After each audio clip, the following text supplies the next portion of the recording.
Olá, bem-vindos ao programa Apostila da TV Justiça.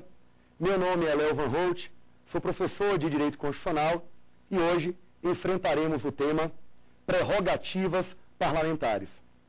Como de costume, nós temos aqui em nosso estúdio alguns alunos, sempre sedentos por saber, e que então assistirão às nossas considerações e que eu começo apresentando, tá, cada um deles, a nossa primeira amiga aqui. Como é seu nome? Meu nome é Ana Carolina, somos alunos do Instituto de Gestão, Economia e Políticas Públicas e estou almejando um cargo no Poder Legislativo Federal. Maravilha, Ana Carolina. Seja muito bem-vinda ao nosso programa. Próxima amiga. Meu nome é Rafaela, sou formada em Direito, estou estudando no IGPP para as carreiras do Legislativo. Maravilha, Rafaela. Seja muito bem-vinda. Nosso próximo amigo. Meu nome é Guilherme, sou formado em Administração e eu também estou almejando o cargo de analista de processo legislativo. Maravilha, Guilherme. Boa sorte para você, tá certo? Seja bem-vindo, nossa amiga. Meu nome é Renata e eu também busco uma carreira no Legislativo. Maravilha, Renata. Todos vocês serão servidores, tá, dos próximos concursos do Senado Federal, da Câmara dos Deputados. E a nossa amiga? Meu nome é Júlia Lúcia, eu sou cientista política e almejo o Legislativo também. Maravilha, Júlia, seja muito bem-vinda. E nós temos também a participação pela webcam de também alguns alunos do curso Plenários, lá de Juiz de Fora. Olá, pessoal, tudo bem? Olá, tudo jóia? Maravilha. Thaís, sejam todos vocês bem-vindos. Espero que vocês tenham um bom aproveitamento da aula, tá certo? E ao longo do nosso programa a gente vai batendo um papinho, tá certo? Um forte abraço. Tudo bem, obrigada. Nada. Então, pessoal, hoje nós trataremos do tema prerrogativas parlamentares, que elas incluem algumas prerrogativas, como a principal delas, a imunidade parlamentar, mas também a prerrogativa de foro, a desobrigação de testemunhar, a isenção do serviço militar. E nós temos, então, elas previstas no texto constitucional e que a principal delas, as imunidades parlamentares, será a principal fonte de nossas considerações, tá, neste primeiro bloco. Muito bem.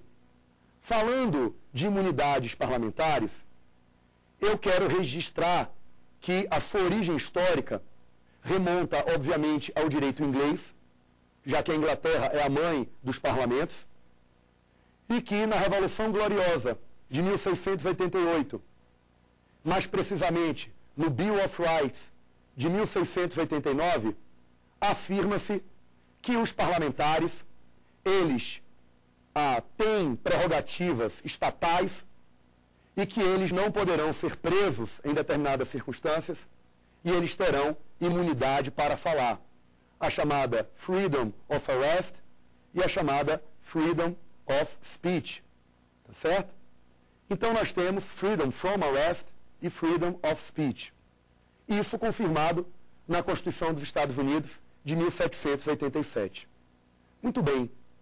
Essas imunidades parlamentares, que muitas vezes acabam sendo objeto de críticas, tá, diante de uma aplicação prática, essas imunidades são concedidas não em razão das pessoas do parlamentar, mas da importante função do parlamento, e que é muito importante que nós tenhamos a imunidade parlamentar como intrínseca à liberdade e à independência do mandato representativo. Eu posso citar aqui a frase do professor Paulo Bonavides para dizer que um parlamento sem imunidades é já o cemitério da democracia. Então, com essas considerações breves, eu quero trazer, tá, e registrar que as imunidades parlamentares, elas são imprescindíveis para um regime democrático sadio e que eventuais críticas a uma aplicação prática ou a alguns desvirtuamentos não devem impedir o reconhecimento delas como um pilar do Estado democrático. Muito bem. É sobre esse tema que nós vamos nos debruçar, registrando que as imunidades parlamentares são apenas uma das prerrogativas dos parlamentares, que é o objeto principal, tá, do nosso encontro. Muito bem.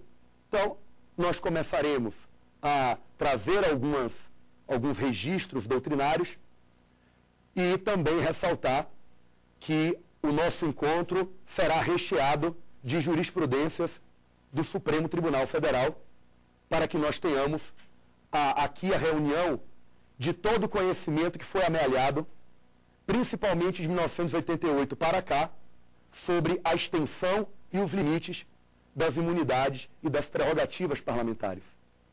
Muito bem. Eu começo dizendo que as imunidades parlamentares, elas são irrenunciáveis. Elas são consideradas de ordem pública, que não podem, não surte qualquer efeito jurídico um parlamentar que, na tribuna, alegue que ele não precisa, ou ele não precisa de nenhuma imunidade para poder se defender de determinadas acusações. E ele abre mão dessas imunidades. Isso não tem qualquer eficácia jurídica. A imunidade é irrenunciável. Um outro registro inicial é que os suplentes dos parlamentares não possuem a imunidade parlamentar enquanto permanecerem nessa situação. O Supremo já disse isso diversas vezes.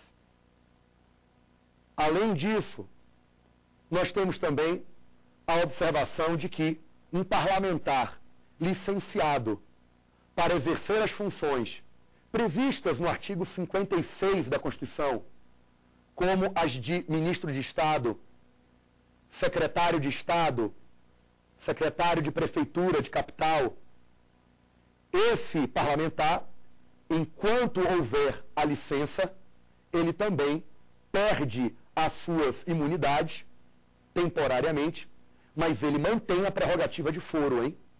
É o que o Supremo já decidiu. Um parlamentar licenciado para exercer o mandato de ministro de Estado, ele não tem temporariamente as suas imunidades, mas ele continua com a sua prerrogativa de foro porque ele não perdeu o mandato. E, portanto, o Supremo entende que ele é julgado, continua sendo julgado, como, ou tendo o foro privilegiado no Supremo Tribunal Federal. Então, essas eram algumas considerações iniciais, mas que nós vamos agora nos voltar para a primeira das imunidades, chamada de imunidade material ou real, ou inviolabilidade parlamentar. A freedom of speech, que é a mais importante de todas.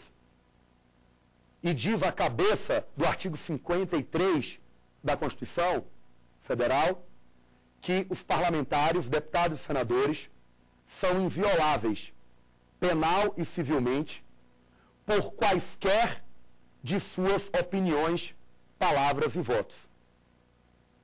Quais são as considerações que eu faço a partir dessa literalidade do artigo 53, caput, da Constituição de 88? Veja bem.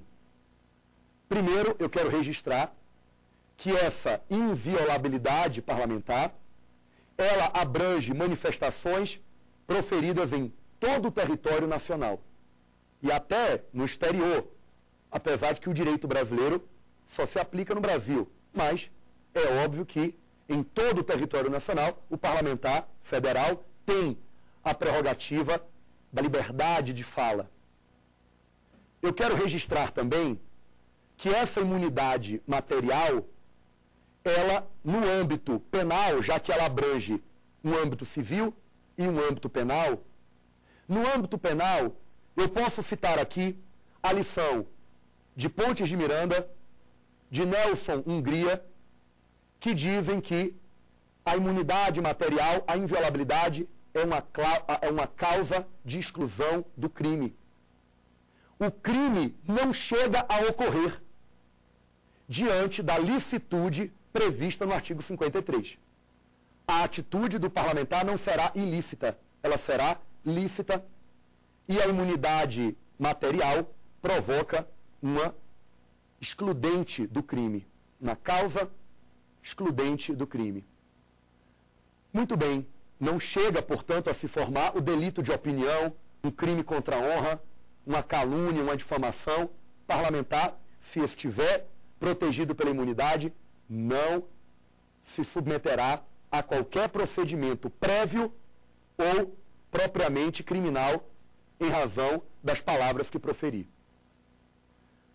Além dessa consideração sobre a imunidade ou a inviolabilidade do parlamentar, eu quero registrar que o Supremo e a própria doutrina, principalmente a doutrina, tem exigido um requisito específico para essa inviolabilidade material que faz com que a Constituição tenha dito mais do que deveria.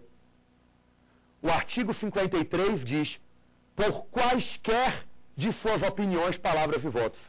Quaisquer mesmo.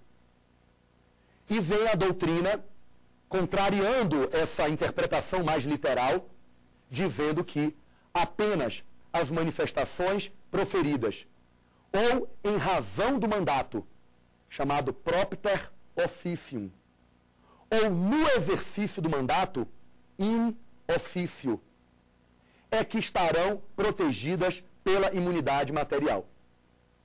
Se o parlamentar está de férias, numa praia do nosso querido Nordeste brasileiro, aproveitando o calor, as ondas, o mar, e ele então, no âmbito de uma discussão com alguém na praia, ele veio a proferir uma injúria, um crime, ele veio a praticar um crime contra a honra.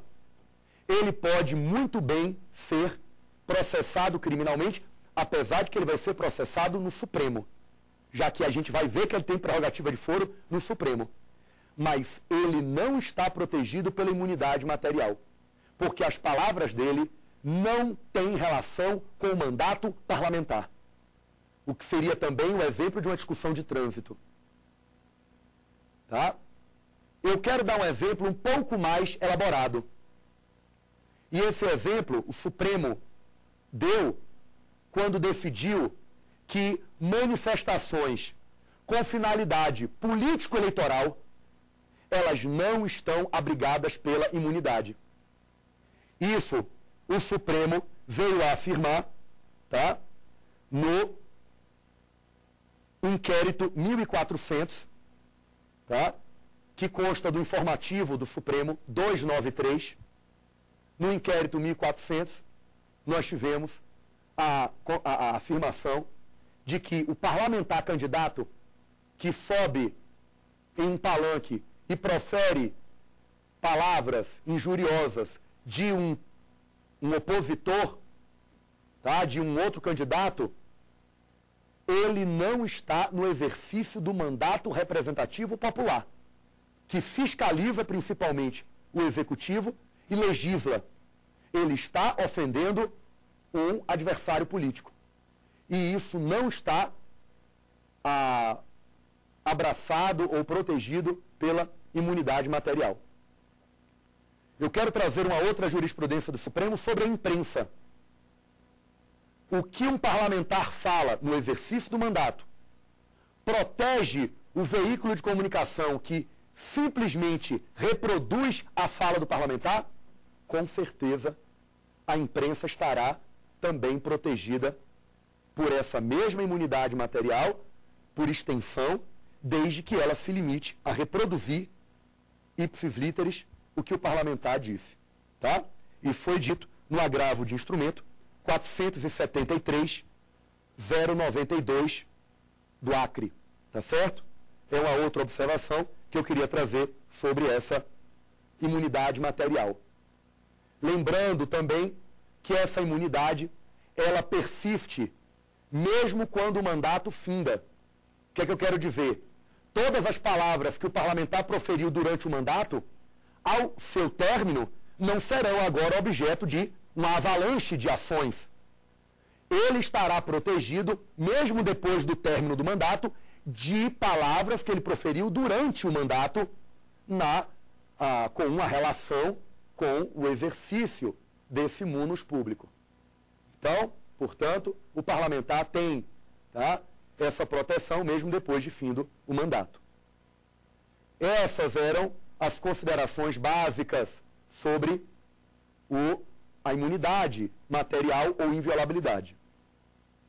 Agora nós temos que nos debruçar sobre outra imunidade, mas agora uma processual, também chamada de adjetiva ou formal, que é a imunidade quanto à prisão, freedom from arrest. O parlamentar, e diz o artigo 53, parágrafo 2º, que o parlamentar não pode ser preso salvo em flagrante de um crime inafiançável. A primeira pergunta que eu poderia fazer é a seguinte: Léo, o que é um flagrante? Me dê um exemplo de uma situação flagrancial. Eu peço que vocês anotem o artigo 302 do Código de Processo Penal, que lá nós temos as 4 situações de flagrante.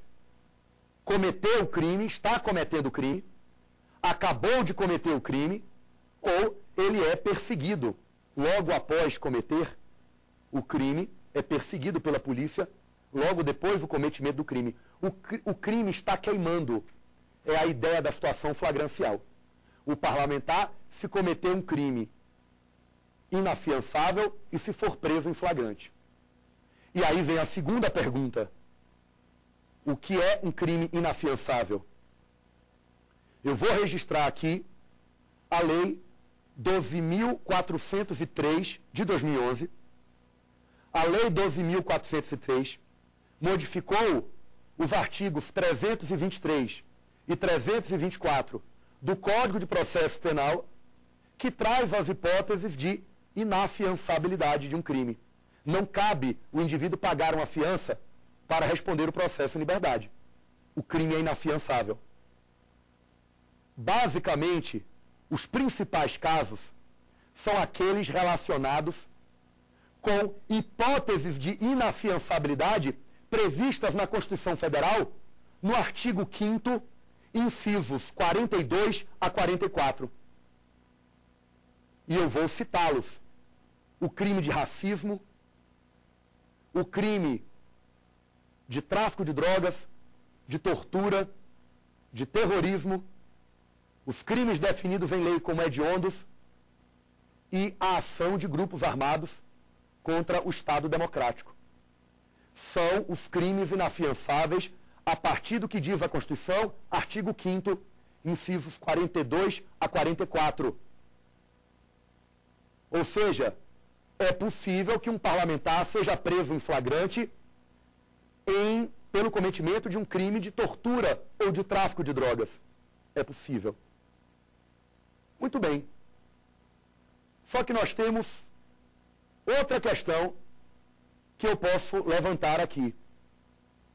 A própria Lei 12.403 de 2011,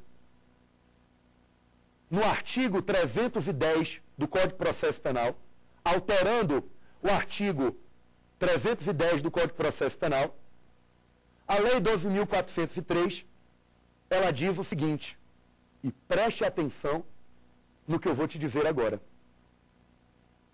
No caso da prisão em flagrante de qualquer pessoa, o juiz é obrigado a ou relaxar a prisão, se ela é ilegal, ou converter o flagrante em prisão preventiva, ou então conceder, a liberdade provisória. Então veja que o parlamentar, ele só pode ser preso em flagrante de um crime inafiançável. Ele não pode sofrer prisão preventiva. E aí nós temos uma dúvida a ser resolvida pela jurisprudência. A mudança é muito recente. Precisaremos de uma manifestação definitiva do Supremo.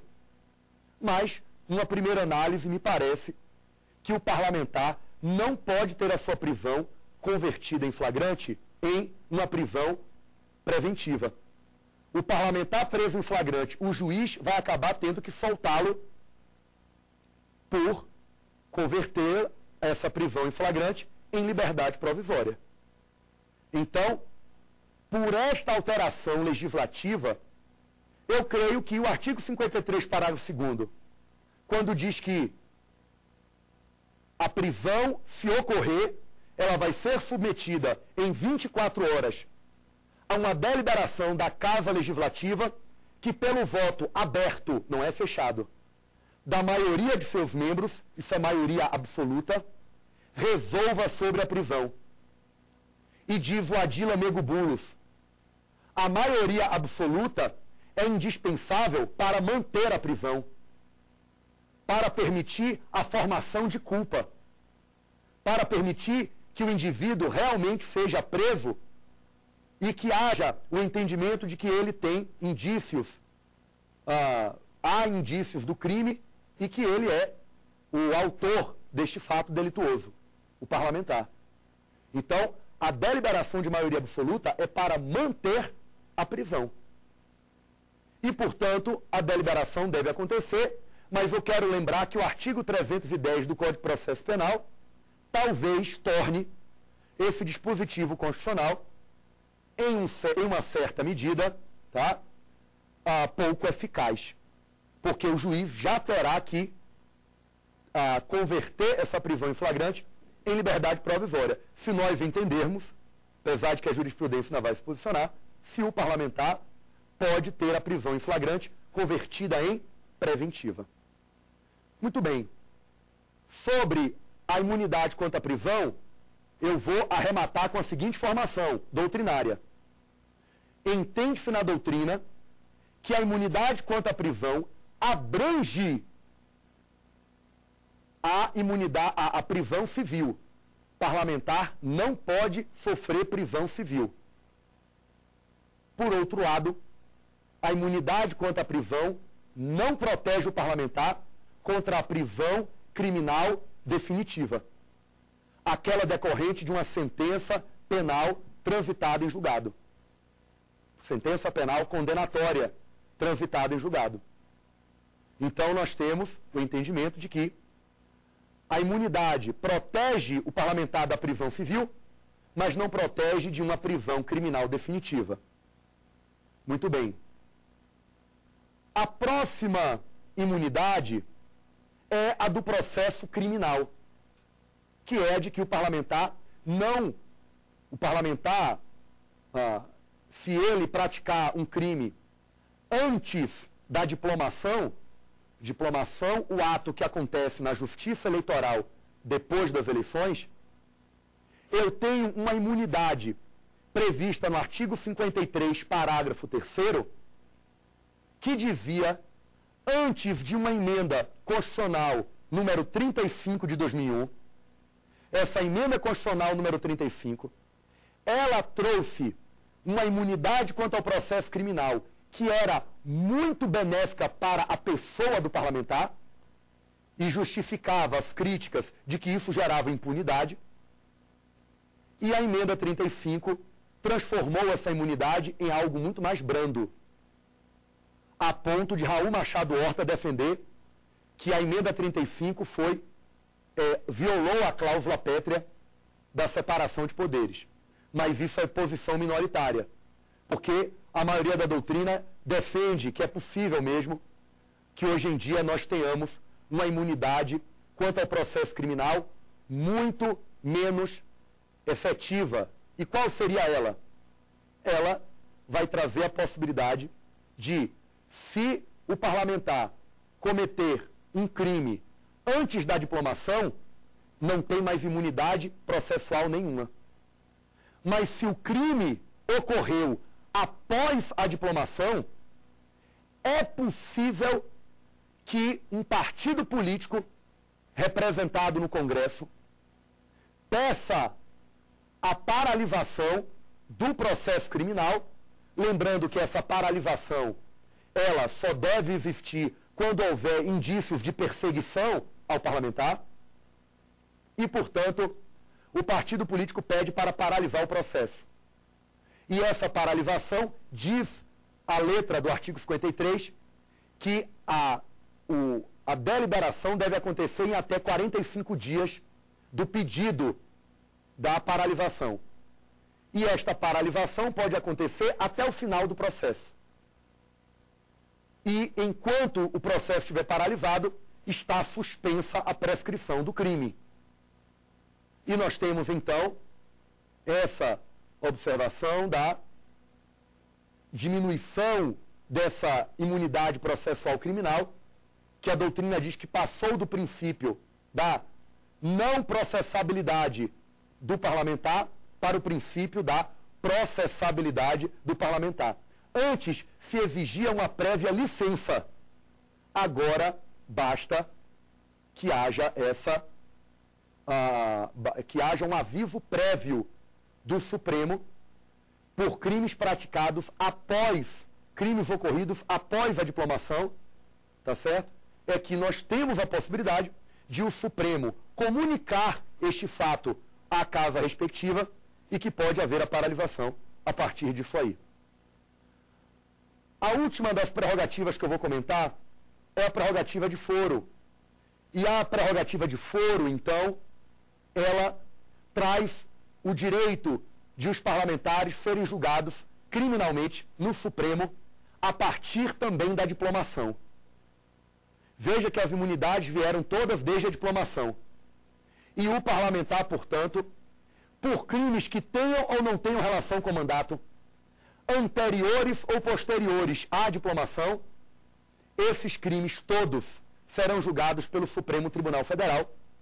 Eu cito aqui uma súmula do Supremo, a de número 704, para dizer que se houver co-réus, se houver crimes conexos, é possível que outras pessoas sejam julgadas também no Supremo pela unidade do julgamento que vai ocorrer na Alta Corte Brasileira.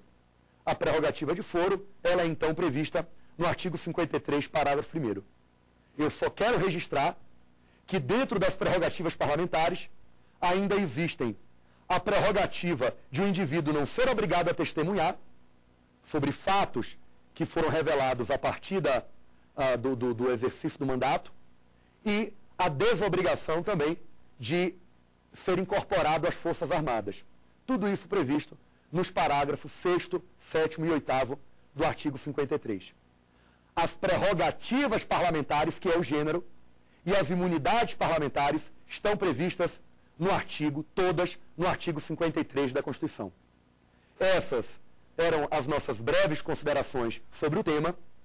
Nós vamos para um rápido intervalo e, na volta, nós teremos, então, algumas perguntas aqui do estúdio e dos nossos amigos da webcam para, então, responder no segundo bloco. Até daqui a pouco.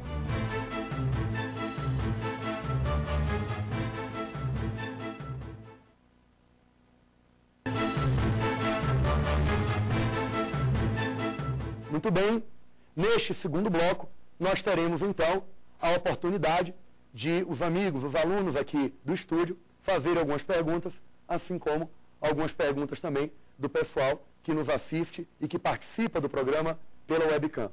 Vamos aqui para a primeira pergunta do amigo Guilherme. Professor, eu gostaria de saber se, para efeitos de imunidade, o Supremo Tribunal faz alguma distinção entre as manifestações dos parlamentares proferidas dentro e fora do parlamento? Excelente pergunta, Guilherme. O julgado do Supremo sobre isso é o inquérito 1958 do Estado do Acre, em que o Supremo decidiu, entre outros casos, tá? O Supremo já disse isso várias vezes, que a imunidade material, a inviolabilidade parlamentar, ela seria absoluta dentro do recinto parlamentar, com a ressalva de o parlamentar quebrar o decoro parlamentar. Então, como é que aconteceria dentro do recinto parlamentar para que o amigo de casa entenda? Preste atenção.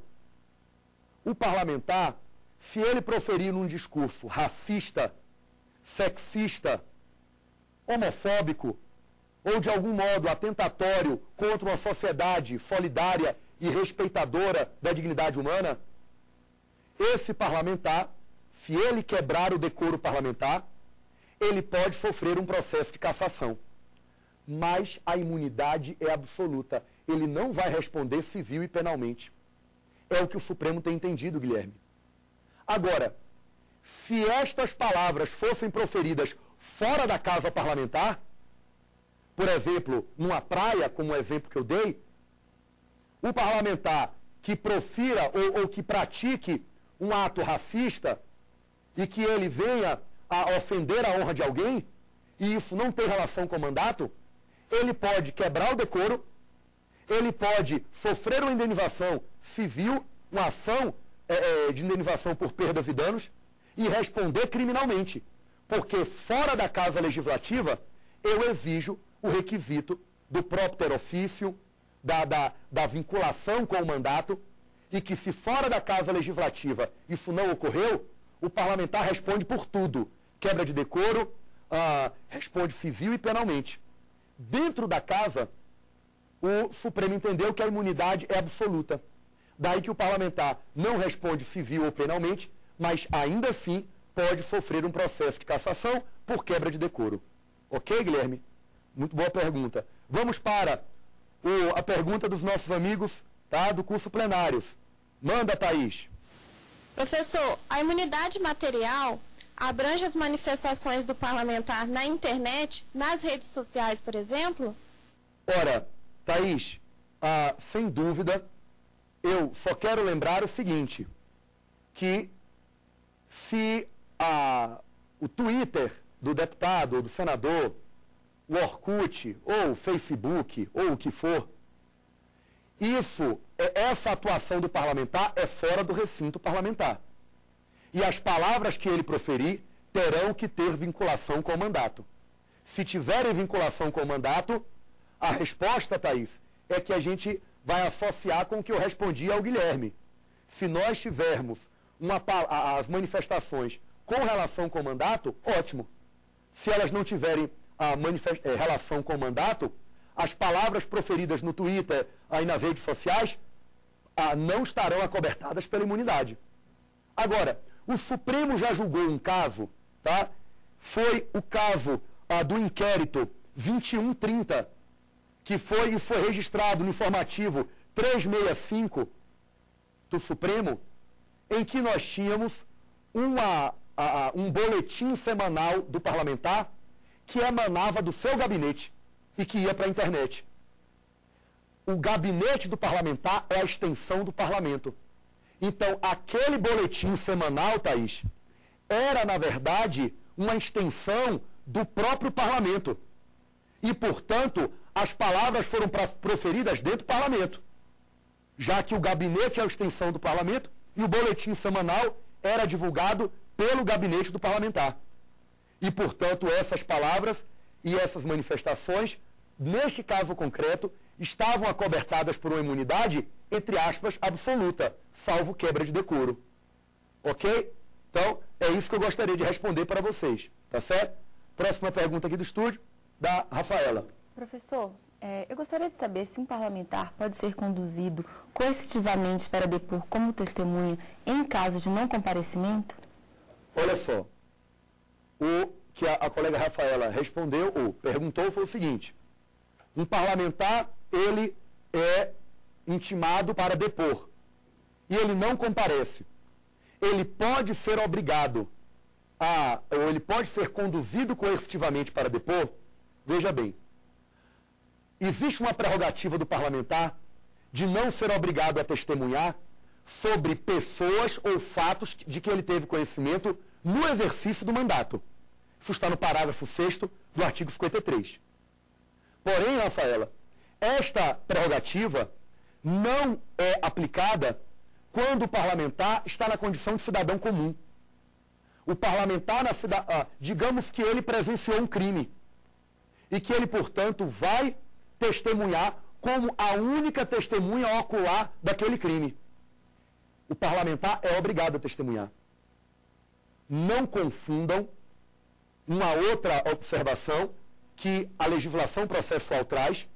Por exemplo, no artigo 411 do Código de Processo Civil, que o parlamentar ele tem direito a marcar dia, hora e local para ser ouvido. Mas ele vai ser obrigado a depor porque ele está na condição de cidadão comum. Ok?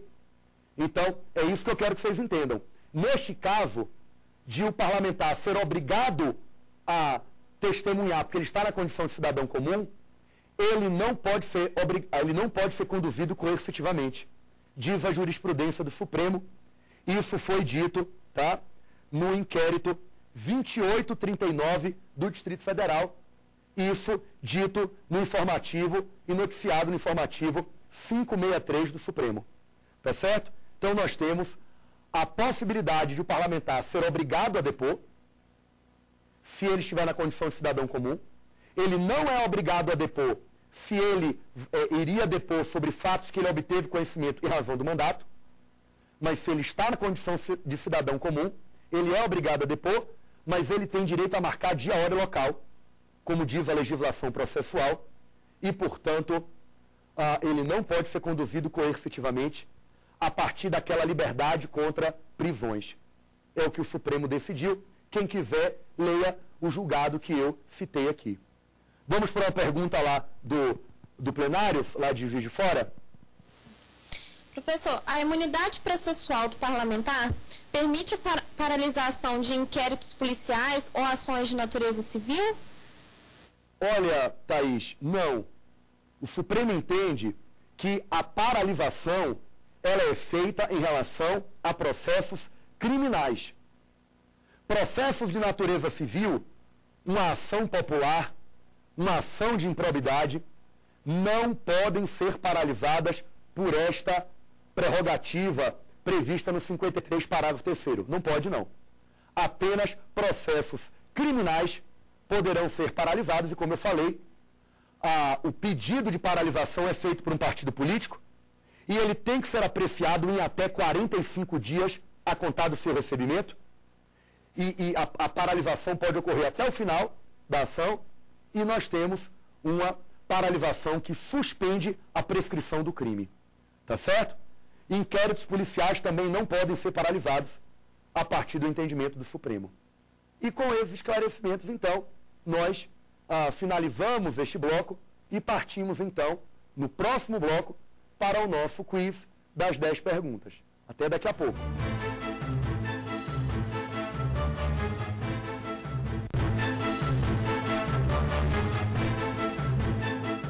Muito bem.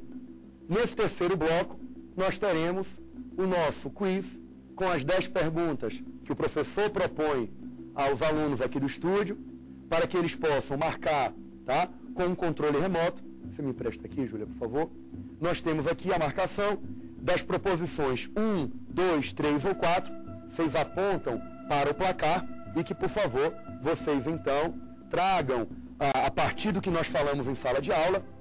Lembrando que este quiz não tem a intenção de promover uma competição, tá, entre os nossos amigos aqui do estúdio, apenas para reforçar e para consolidar o que nós estudamos ao longo deste encontro. E o pessoal lá do plenário, tá, de Juiz de Fora, por favor, gente, também façam aí as suas marcações, que depois eu vou perguntar como é que foi o desempenho de vocês. Tudo beleza? Muito bem, gente. Vamos logo para a primeira questão, que diz assim: assinale a opção correta. O parlamentar pode renunciar às suas imunidades. Proposição 1. Proposição 2. O suplente goza de imunidades, enquanto permanecer nessa condição. Proposição 3. O parlamentar licenciado para exercer o cargo de ministro de Estado não goza de imunidade. Proposição 4. As imunidades não subsistem em período de estado de sítio. Marquem, por favor, aquela que vocês consideram a correta. 1, 2, 3 ou 4.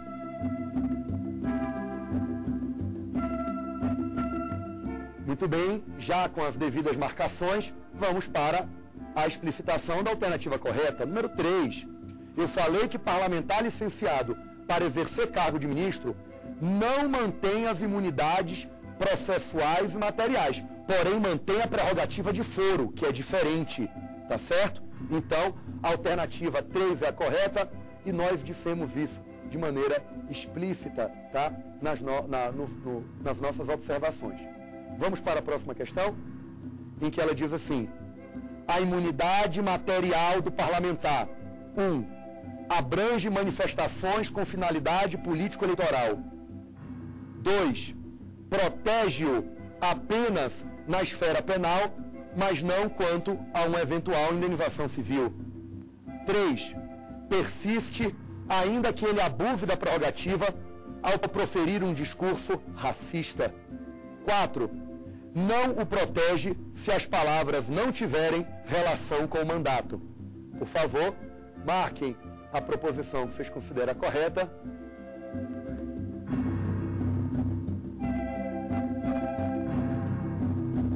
Podemos então ir para o quadro, dizer que a alternativa correta é a de número 4. Não o protege se as palavras não tiverem relação com o mandato. Pelo menos é um requisito geral, tá, da doutrina, a partir dessa ideia de que tem que haver uma vinculação com o mandato. Por mais que dentro do recinto parlamentar esta vinculação seja presumida, mas o requisito do propter officium ou do in officio, ele é exigido de maneira geral pela doutrina. Proposição 4, sem a menor dúvida.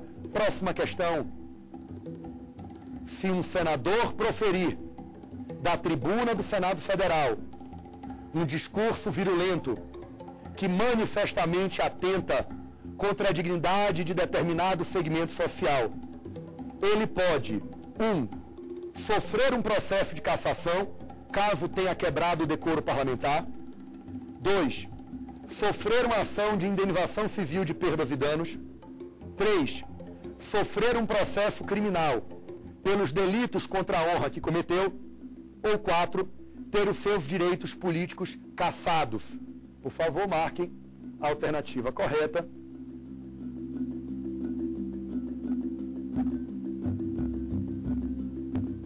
Agora nós já podemos ir para o quadro, dizer que a alternativa correta é a de número 1.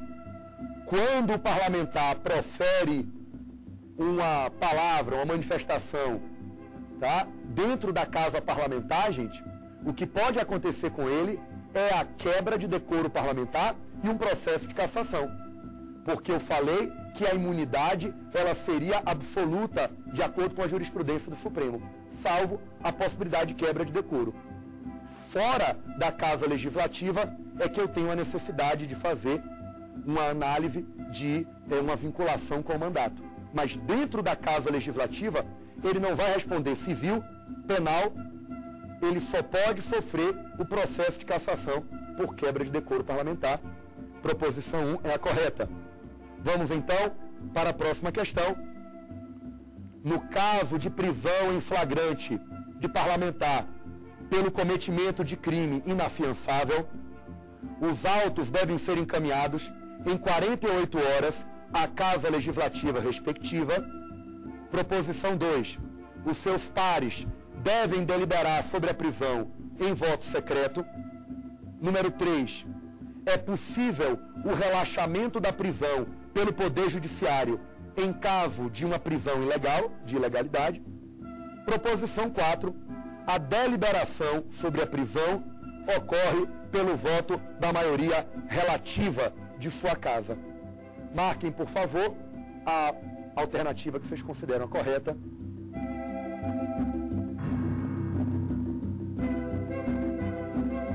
E, com todos rápidos no gatilho aqui, já podemos chegar ao veredito. É a proposição 3. É possível o relaxamento de prisão pelo Poder Judiciário. A deliberação, gente, ocorre em 24 horas. Olha a pegadinha que eu coloquei. Não é em 48, é em 24 horas, tá? Pelo voto aberto da maioria absoluta, já que a Constituição fala em maioria de seus membros. Tá certo?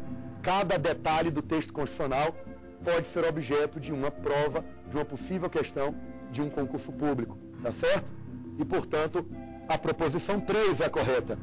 Vamos para a próxima. Sobre a imunidade processual penal do parlamentar, é correto afirmar que o seu processamento criminal depende de prévia autorização da Casa Legislativa. 2. Apenas os crimes ocorridos após a diplomação podem ser paralisados pela Casa Legislativa. 3. A paralisação só pode ocorrer pelo prazo de 45 dias. 4.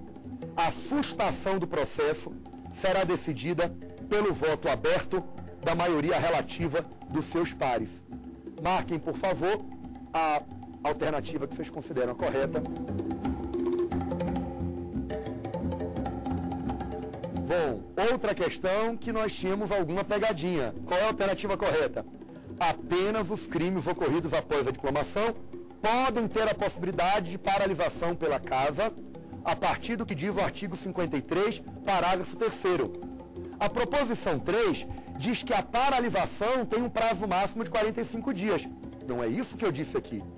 O pedido de paralisação tem que ser apreciado em até 45 dias a contar do seu recebimento.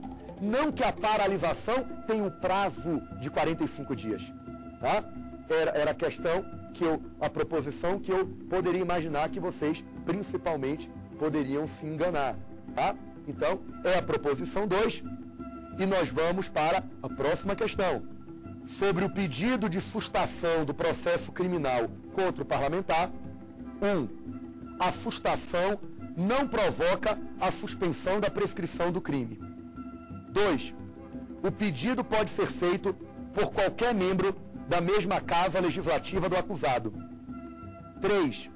A sustação depende do voto da maioria dos membros da casa respectiva em votação aberta. 4. O prazo de sua apreciação é de 30 dias improrrogáveis. Marquem, por favor, aquela proposição que vocês consideram a correta.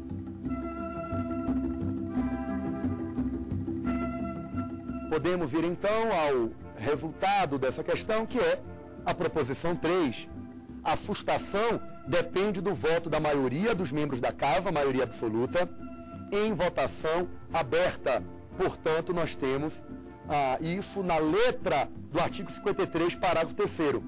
O pedido, ele só pode ser feito por partido político, não por qualquer parlamentar.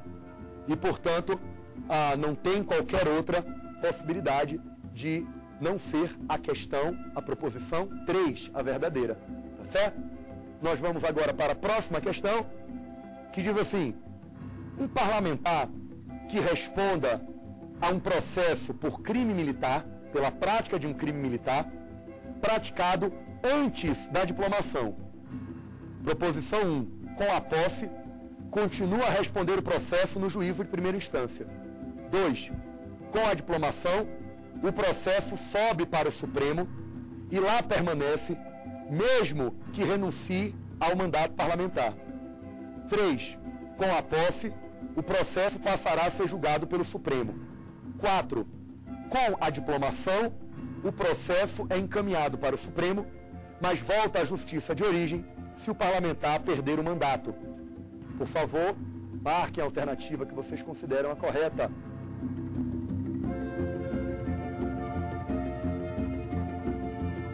Com as marcações dos nossos amigos aqui do estúdio, nós podemos dizer que a alternativa correta é a de número 4. Com a diplomação, o processo é encaminhado para o Supremo e volta à Justiça de origem se o parlamentar perder o mandato. A regra é essa. É a regra da atualidade do mandato. Eu dei aqui 2 exceções, mas a questão não se referiu especificamente a nenhuma delas. Portanto, você tinha que marcar a questão a partir do que ocorre em regra. Se o parlamentar perde o mandato, o processo desce para a Justiça de origem. Daí a proposição 4 é mesmo a correta. E nós passamos para a próxima questão, que é, ou que diz o seguinte: assinale a opção correta. 1. Um parlamentar não pode ser obrigado a testemunhar em juízo. 2. Se o senador renuncia ao mandato, o processo criminal a que responde deixa de ser julgado pelo Supremo, ainda que já iniciado o julgamento. 3. O parlamentar militar, ainda que em tempo de guerra, não pode ser incorporado às Forças Armadas. 4. A prerrogativa de foro dos parlamentares submete-se à regra da atualidade do mandato. Marquem a opção correta, por favor.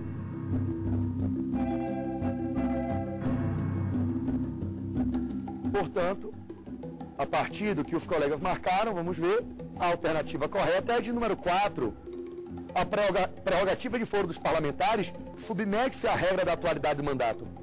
Léo, você não chegou a comentar a da incorporação às Forças Armadas, mas se você tivesse certeza da 4, por que marcar a 3? E a 3, ela não corresponde ao que diz o artigo 53, parágrafo 7º, pelo qual o parlamentar, ainda que militar e ainda que em tempo de guerra, não pode ser incorporado às Forças Armadas sem prévia autorização da Casa. Mas com a autorização pode. E uma afirmação que diz que ele não pode, no âmbito da possibilidade, isso está errado. Ele não pode se não houver autorização da Casa. E com a falta dessa informação, a proposição 3 está errada e o item 4 é mesmo correto. E nós vamos para a próxima questão, que diz assim: um deputado federal intimado para depor em processo criminal em que figura como uma das testemunhas do crime praticado, 1. Ele não pode ser obrigado a depor. 2. Deverá ser conduzido coercitivamente em caso de não comparecimento. 3. É obrigado a depor, pois aqui ele é chamado na condição de cidadão comum. 4. Sua oitiva depende de autorização da Câmara dos Deputados. Marquem, por favor, a alternativa que vocês consideram a correta.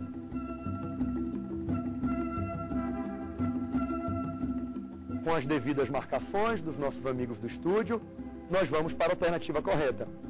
O exemplo que eu dei, ele não poderia ser muito extenso, até porque o nosso quadro aqui não permite uma questão muito extensa. Mas ele é obrigado a depor, pois eu estou falando de um crime comum que ele é testemunha ocular e que ele está sendo simplesmente intimado a depor pelo fato de ser testemunha. Eu não falei que isso tem relação com o mandato.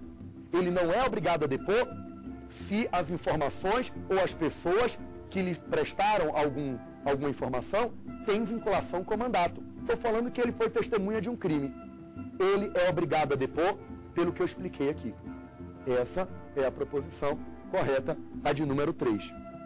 Vamos para a próxima questão, que diz o seguinte: durante a vigência de um estado de sítio, 1. As imunidades parlamentares ficam automaticamente suspensas. 2. Os discursos praticados dentro do recinto parlamentar podem ser proibidos. 3. As imunidades podem ser suspensas pelo voto de 2/3 dos membros da casa respectiva. Proposição 4. As imunidades não podem ser restringidas. Marquem, por favor, aquelas que vocês consideram a correta.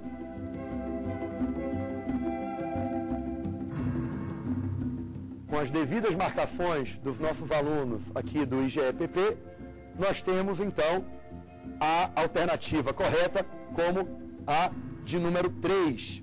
Tá? Pode marcar aí na tela.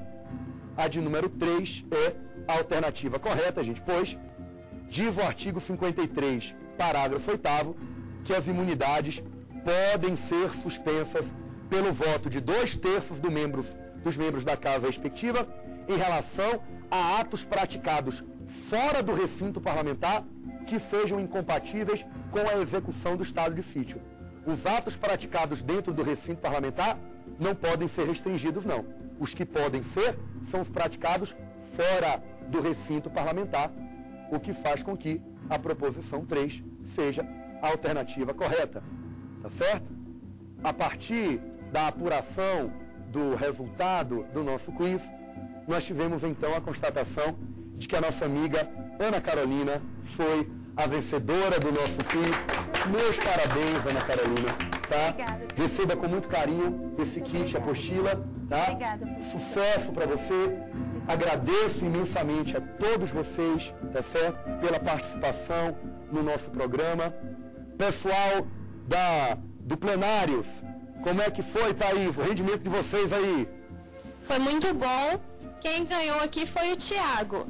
Tá certo? Maravilha. Meus parabéns, Tiago. Um abraço carinhoso para todos vocês, tá? Do curso Plenários de Juiz de Fora. Tá bom, gente? E até uma próxima oportunidade. Tá bom, obrigada. Tá bom. Pessoal, Com essas considerações, nós terminamos mais um programa Apostila. Eu espero que você tenha tido um bom aproveitamento das nossas considerações, dos nossos comentários sobre as prerrogativas parlamentares. Eu espero você no próximo encontro.